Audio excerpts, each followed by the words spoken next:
có phải là thô lỗ để gọi bạn Kitty? Đã từng có một cô gái. Cô là một cô gái phiêu lưu sống trong một trang trại ở Illinois. Cô ấy sẽ luôn gặp rắc rối và luôn nói chuyện với động vật. Nhìn kìa Kitty, có thô lỗ không khi gọi anh là Kitty? Hoa mùa xuân đầu tiên, cô chỉ vào một bông hoa nhỏ đang dần dần chảy qua mặt đất. Bông hoa kéo dài nó là những cánh hoa nhỏ ra ánh nắng mặt trời. Con mèo chỉ ngồi xuống và không trả lời. Chắc chắn nó chỉ là một bông hoa, nhưng đó không phải chỉ đơn giản là tuyệt vời. Anh thấy Kitty, có thô lỗ không khi gọi anh là Kitty? Bông hoa bắt đầu như một bông hoa khác ở xa, sau đó họ là một hạt giống. Bây giờ nhìn kia, lại là cuộc sống, và một ngày nào đó toàn bộ cánh đồng này sẽ đầy chúng. Cô cử chỉ đến biển cỏ trước mặt họ gợn sóng trong gió. Anh không nghĩ đó là Kitty tuyệt vời sao? Có thô lỗ không khi gọi anh là Kitty? Cô vươn ra phía con mèo một chút và vỗ nhẹ lên mặt đất bên cạnh cô. Con mèo đi qua và cuộn tròn bên cạnh cô ấy. Một ngày nọ Kitty, có thô lỗ khi gọi cậu là Kitty không? Tôi sẽ làm cho nó lớn ở Chicago và cứu nông trại. Bố đã có vấn đề về thuế, ông ấy không nói với tôi nhưng tôi đã phát hiện ra. Cô ấy thú cưng con mèo một cách hăng hái. Con mèo phát ra một tiếng gầm nhẹ nghe giống như một chiếc xe cũ rỉ. Maryland, bố cô ấy gọi, cô ấy bật lên rất nhanh, có thể đã ăn cỏ trên bầu trời.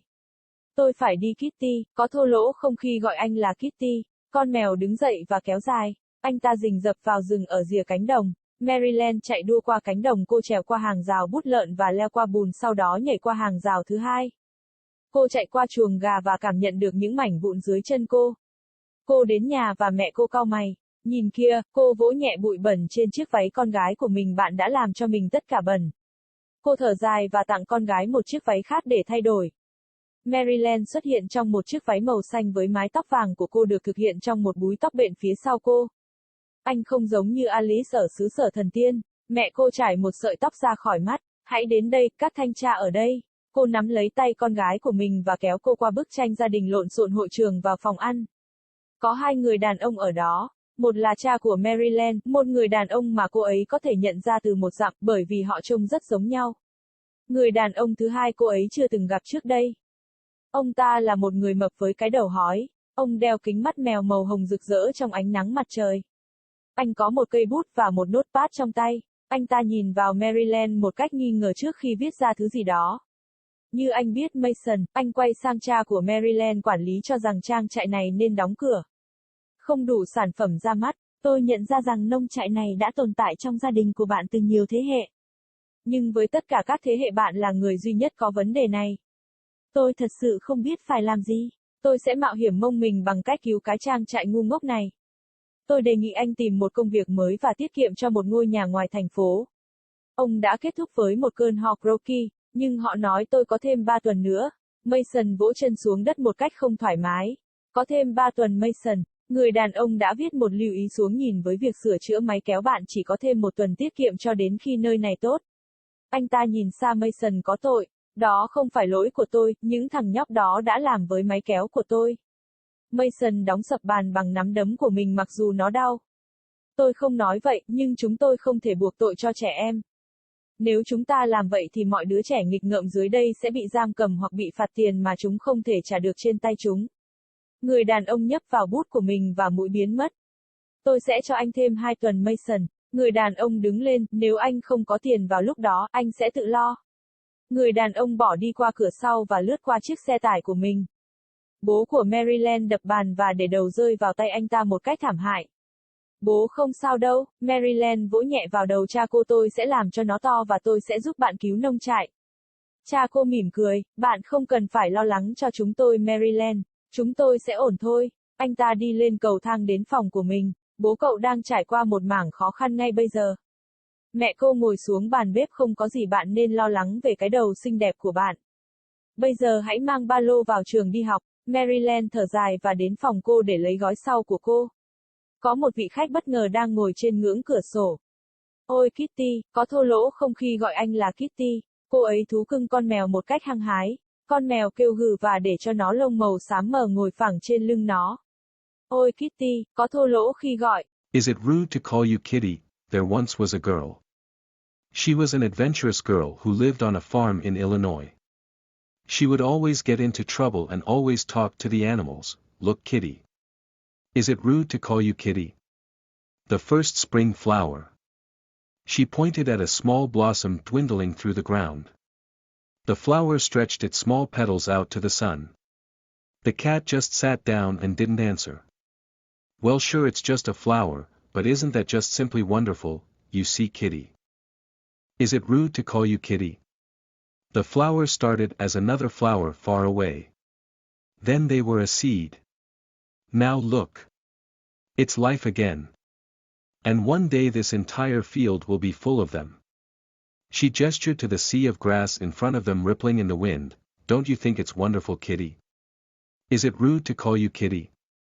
She reached out toward the cat slightly and patted the ground next to her. The cat trotted over and curled up next to her. One day, Kitty, is it rude to call you Kitty? I'm gonna make it big in Chicago and save the farm. Dad has been having tax problems. He didn't tell me, but I found out. She pet the cat gingerly. The cat let out a slight purr sounding much like a rusty old car. Maryland. Her dad called. She bounced up so quickly she could have grazed the sky. I've got to go, Kitty. Is it rude to call you Kitty? The cat got up and stretched. He stalked off into the forest at the edge of the field. Maryland raced across the field. She climbed over the pig pen fence and trekked through the mud, then hopped the second fence. She ran past the chicken coop and felt the shavings under her feet. She reached her home and her mother frowned. Well, look. She patted the dirt off her daughter's dress. You've gotten yourself all dirty. She sighed and gave her daughter another dress to change into. Maryland came out in a blue dress with her blonde hair done up in a braided bun behind her. Don't you look just like Alice in Wonderland? Her mother brushed a strand of hair out of her eye. Come now, the inspector's here. She grabbed her daughter's hand and pulled her through the family picture cluttered hall into the dining room. There were two men there. One was Maryland's father, a man she could recognize from a mile away because they looked so much alike. The second man she had never seen before. He was a fat man with a bald head. He wore pink cat-eye glasses that glinted in the sunlight. He had a pen and a notepad in his hands. He eyed Maryland suspiciously before writing something down. As you know, Mason. He turned to Maryland's father. Management thinks this farm should be shut down. Not enough products coming out. I realize that this farm has been in your family for generations, but with all those generations you're the only one with this problem. I honestly don't know what to do. I'll be risking my butt by trying to save this silly farm. I suggest you get a new job and save up for a house out of town. He finished with a croaky cough, but they said I have 3 more weeks.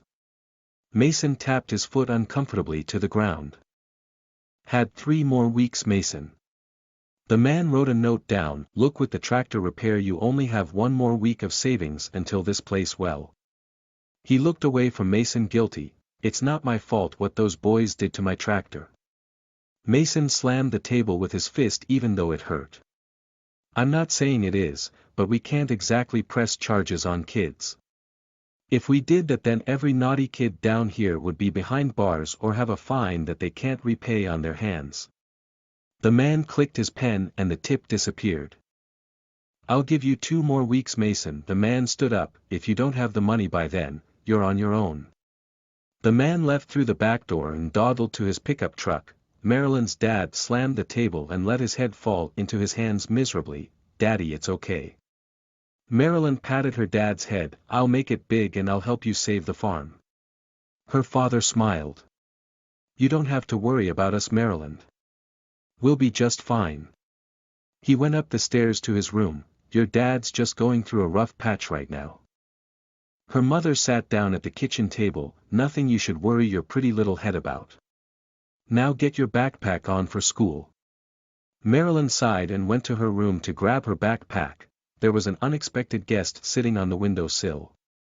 Oh, Kitty. Is it rude to call you Kitty? She pet the cat gingerly. The cat purred and let its matted gray fur sit flat on its back. Oh, Kitty. Is it rude to call